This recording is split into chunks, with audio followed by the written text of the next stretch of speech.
Pernah nggak sih kalian kepikiran kenapa perusahaan kayak Apple atau Samsung bisa dengan mudahnya itu merilis produk baru, mulai dari HP, jam tangan, sampai earphone, dan langsung laku keras di pasaran.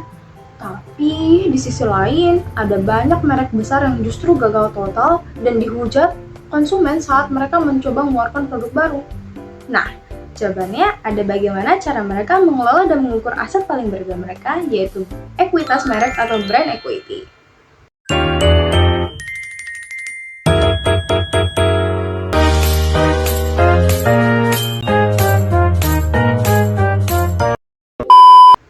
Halo semuanya, nama aku Aziza Arifyania Prianto, mahasiswa manajemen dari Universitas Lampung. Kali ini, aku akan membedah materi Strategic Brand Management mulai dari topik Developing a Brand Equity Measurement dan Management System hingga materi penutup di chapter terakhir yaitu Closing Observation. Let's dive in! Kita mulai dari chapter 9 yaitu Developing a Brand Equity Measurement and Management System. Teman-teman, sebuah merek itu tidak akan bisa dikelola jika tidak bisa diukur. Oleh karena itu, perusahaan itu membutuhkan sebuah sistem pengukuran yang terstruktur.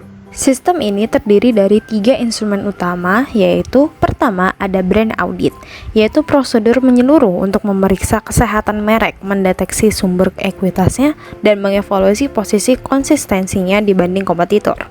Kedua, ada brand tracking studies, yaitu pengumpulan informasi berkala dari konsumen secara rutin untuk memantau kesehatan merek sehari-hari.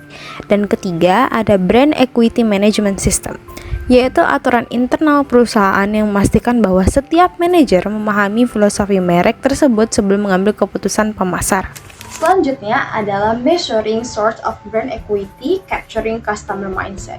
Di sini kita akan belajar menggali apa aja yang berada di isi pikiran konsumen menggunakan 2 metode riset. Pertama adalah metode kualitatif, di mana teknik seperti asosiasi bebas atau metode proaktif untuk mengungkapkan perasaan bawah sadar konsumen yang sulit diungkapkan dengan kata-kata biasa. Metode kedua adalah metode kuantitatif, di mana kita bisa mengukur metrik yang lebih pasti seperti tingkat kesadaran merek atau brand awareness, serta kekuatan, kesukaan, keunikan dari asosiasi merek yang berada di benak masyarakat menggunakan skala penilaian numerik. Sekarang kita akan membahas Measuring Outcomes of Brand Equity, Capturing Market Performance. Setelah kita berhasil mengukur apa aja yang di dalam pikiran konsumen, saatnya kita akan melihat dampak nyatanya pada kinerja pasar juga laporan keuangan perusahaan. Merek dengan ekuitas yang kuat akan menikmati keuntungan finansial yang konkret.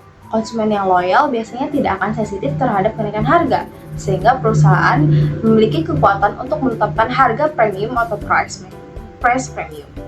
Selain itu, kekuatan merek juga tercermin dari pangsa pasar yang stabil, elastisitas harga yang menguntungkan, serta peningkatan efisiensi biaya komunikasi pemasaran karena konsumen sudah mengenal merek tersebut secara mendalam.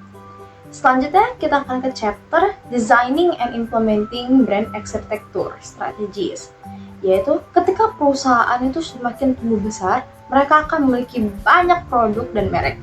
Arsitektur merek adalah strategi di mana perusahaan mengatur portofolio tersebut agar tidak saling bertuburkan. Di bab ini, kita diperkenalkan pada brand produk matrix dan brand hierarki. Hierarki merek membantu kita memetakan struktur nama dari tingkat korporat, merek keluarga, merek individu, hingga modifikator produk yang spesifik. Perusahaan harus jeli dalam mengelola portofolionya agar bisa memaksimalkan cakupan pasar atau market coverage demi menjangkau seluruh segmen konsumen. Namun, di sisi lain, harus meminimalkan tumpang tindih merek agar tidak terjadi kanibalisasi di mana produk kita justru mematikan produk yang lain. Kita bergeser ke chapter selanjutnya yaitu Introductioning and Naming New Products serta Brand Extension. Ketika perusahaan ingin melakukan ekspansi dan meluncurkan produk baru, ada sebuah jalan pintas strategis yang sering digunakan, yaitu Brand Extension atau perluasan merek. Dibandingkan membuat merek baru dari nol yang memakan biaya dan risiko yang sangat besar, perusahaan itu biasanya memilih menggunakan reputasi merek induk mereka yang sudah sukses untuk mengawali produk tersebut. Namun, pemasar itu juga harus ekstra waspada terhadap risiko kegagalan jika produk perusahaan tersebut itu memiliki kualitas yang buruk atau tidak selaras dengan nilai merek yang asli. Hal itu bisa memicu efek dilution atau pengenceran merek. Efek berbahaya ini bisa mengaburkan atau melemahkan, bahkan merusak asosiasi positif selama bertahun-tahun yang telah dibangun dan dibentuk oleh merek induk di benak konsumen. Tantangan mengelola merek jangka panjang itu dibahas secara mendalam pada 2 bab berikutnya, yaitu di bab ini, Chapter Managing Brand Over Time. Kita menyadari bahwa pasar itu sangat dinamis, selera konsumen itu bisa berubah dan juga teknologi yang terus berkembang. Agar merek ini tidak mati di telan zaman, manajemen harus melakukan 2 pendekatan. Pertama adalah brand reinforcement atau penguatan merek, yaitu secara konsisten mengomunikasikan makna merek dan melakukan inovasi produk agar asosiasi intinya tetap kuat. Namun merek tersebut jika sudah terlanjur meredup, perusahaan itu wajib melakukan brand revitalization, yaitu revitalisasi merek. Strategi ini akan melibatkan reposisi merek, yaitu mencari target pasar baru yang lebih segar atau mengedukasi konsumen tentang cara penggunaan produk yang baru agar kembali relevan bagi generasi saat ini. Tantangan ini meluas di chapter selanjutnya, yaitu Managing Brand Over Geographic, Boundaries and Market Segment, di mana era pasar global saat ini itu mengelola merek lintas negara yang membutuhkan keseimbangan yang sangat tinggi. Pemasar itu dihadapkan pada dilema antara strategi standardization global dan juga customization atau melokalisasi. Strategi standarisasi itu memberikan efisiensi biaya yang sangat luar biasa dan konsistensi citra di seluruh dunia. Namun, perusahaan juga tidak boleh mengabaikan perbedaan budaya, hukum, serta selera lokal. Karena itu, pendekatan terbaik adalah berpikir global namun bertindak dengan lokal, dengan menyesuaikan bauran pemasaran agar merek terasa dekat dengan hati masyarakat setempat, tanpa kehilangan identitas global mereka. Terakhir, kita sampai pada bab penutup nih, yaitu Closing Observation. Bab ini merangkum seluruh perjalanan manajemen merek strategis sekaligus memberikan refleksi kritis mengenai masa depan dunia branding.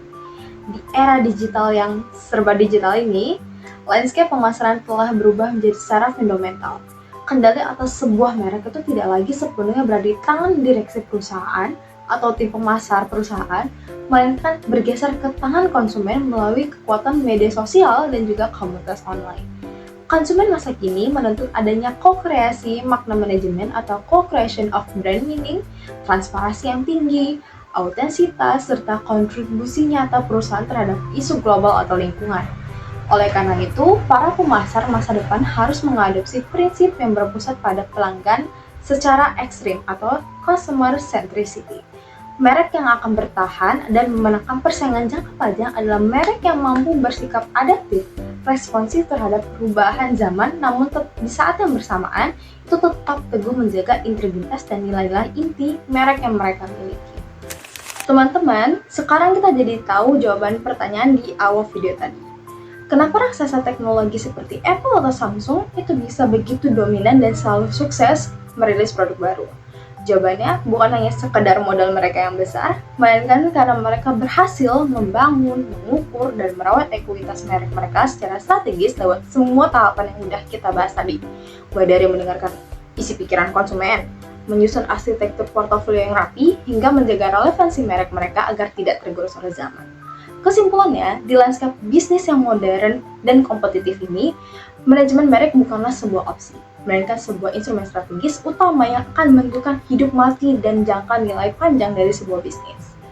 Sekian pemaparan dari saya mengenai kelanjutan materi strategi brand management.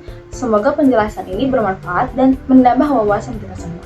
Terima kasih banyak atas perhatiannya. Aku Aziza Arifiani Aprianto, pamit undur diri. Ciao! Bye-bye!